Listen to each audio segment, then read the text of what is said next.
నేనేమంటున్నా అంటే బండి సంజయ్ గారు 10 ఏళ్ళు బీఆర్ఎస్ అధికారం ఉన్నప్పుడు, మీరు 10 ఏళ్ళు బీజేపీ అధికారం ఉన్నప్పుడు మీ ఇద్దరు కలిసే సంసారం చేసిర్రు, రాజకీయంగా తీసుకోలేదు పట్టుకోవాలి చేసిర్రు. మీకున్నంత దోస్తానా మాకుండదు, కాంగ్రెస్కి ఉండదు, బీఆర్ఎస్ తోటి. మేము వచ్చింది 2.5 ఏళ్ళే కదా కాంగ్రెస్ గవర్నమెంట్ వచ్చి. మీరు 10 ఏళ్ళు రాజకీయ సంబంధాలు మీకున్నాయి, మోడీ గారితో అమిత్ షా గారితో మీకున్నాయి. కాళేశ్వరం మేడిగడ్డకు సంబంధించి ముఖ్యమంత్రి గారు నిన్న రేవంత్ రెడ్డి గారు, ఉత్తమ్ రెడ్డి గారు చాలా స్పష్టంగా పదే చెప్తున్నారు. నేను నిన్న కూడా చెప్పిన, బండి సంజయ్ గారు మీరు సెంట్రల్ మినిస్టర్, మీరు తెలంగాణ బిడ్డవు, ఎంపీవి, బీజేపీ ఎంపీవి, సెంట్రల్ మినిస్టర్వి, నీ దగ్గర సెంట్రల్ పవర్ ఉంది, ఇరిగేషన్ సెంట్రల్ మినిస్టర్ నీ దగ్గర ఉన్నాడు. ముఖ్యమంత్రి రేవంత్ రెడ్డి గారు, ఉత్తమ్ రెడ్డి గారు ఏం చెప్తున్నారు?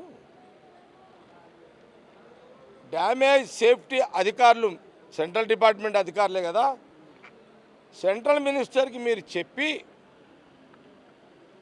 సంజయ్ గారు మీరు సెంట్రల్ మినిస్టర్కి చెప్పి, మీ పార్టీ సెంట్రల్ మినిస్టర్, ఇరిగేషన్ మినిస్టర్కి చెప్పి ఒక డేట్ ఫిక్స్ చేయండి. సీఎం రేవంత్ రెడ్డి గారికి, ఉత్తమ్ రెడ్డి గారికి ఒక లెటర్ రాయండి.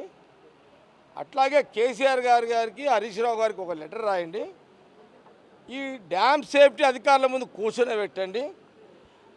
డ్యామ్ సేఫ్టీ అధికారులు నీళ్ళు ఇడమంటాడా వద్దంటాడా, వాళ్ళు ఏం చెప్తే జరుగుతుంది కదా. ఆ ప్రయత్నం బండి సంజయ్ గారు ఎందుకు చేస్తలేరు?